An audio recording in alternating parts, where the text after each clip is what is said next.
Hi everyone! Would you like to increase your English fluency and learn a variety of prepositional verbs?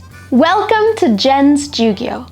My name is Jen, and today I'm going to teach you 10 prepositional verbs with the preposition on. Before we begin, I want to go over what a prepositional verb is. A prepositional verb is a verb plus a preposition that will almost always go together in English.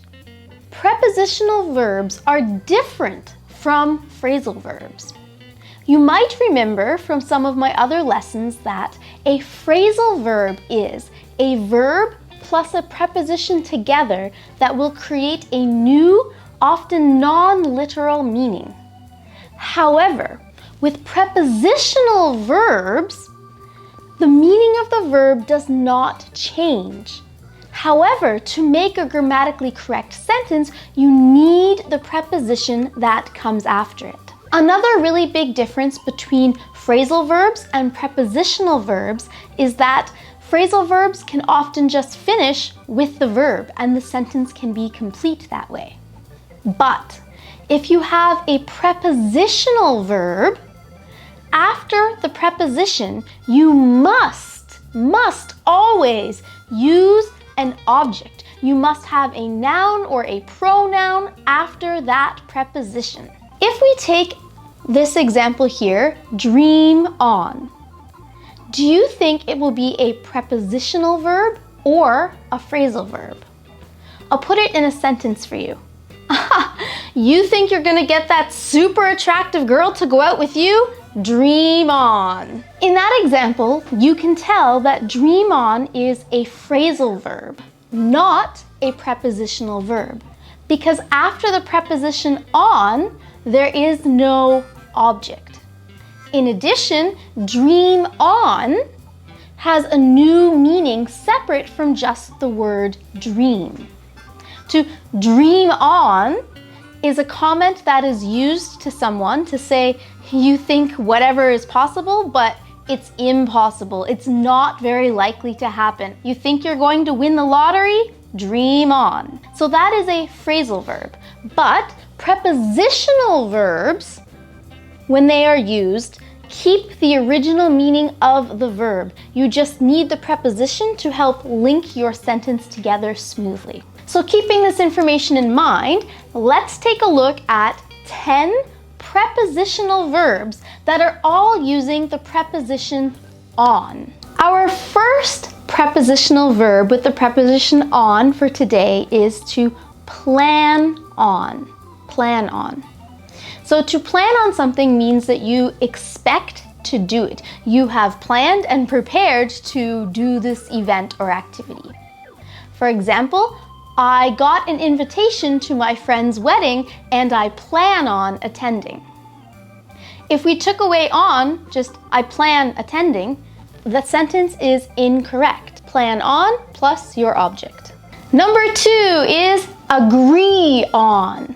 So if you agree on something, it means that you share the same opinion as someone else. I got all of the office staff in my firm to agree on which proposal to accept. Prepositional verb number 3 is to rely on, depend on, or count on. So rely on, depend on, or count on all have the same basic meaning, and that is that you trust somebody. They are reliable and you're putting your faith in them. For example, I rely on my husband. I depend on him and count on him. If anything ever goes wrong, I know that he's got my back. I know that he's there for me. If I ask him for help with something, guaranteed he will help me. So in my life, he's the person who I rely on, depend on, or count on the most. I rely on my husband. Number 4 is to work on something. So if you're working on something, you are spending your time and your effort and you're putting it into a task that you want to complete. Right now, I am working on a beautiful poem that I'm trying to write. I am working on the poem. Number 5 is insist on. I insist on, and then whatever the noun is. For example, I know that my friend needs some help, but when I offer to help her, she says, no, I'm fine, don't worry about it. I will say to her, no, I insist on helping you. Okay, so I am strongly demanding, forcefully saying, this is what I want, this is what it should be like. I insist on helping you. Some people say that this hat is too childish for me, but I insist on wearing it. I love this hat. Number 6 is to focus on something or to concentrate on something.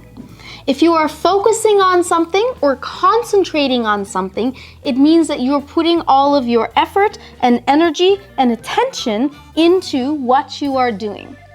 So for example, right now I am focusing on Japanese.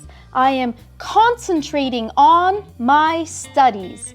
Number 7 is comment on. So comment on something or someone.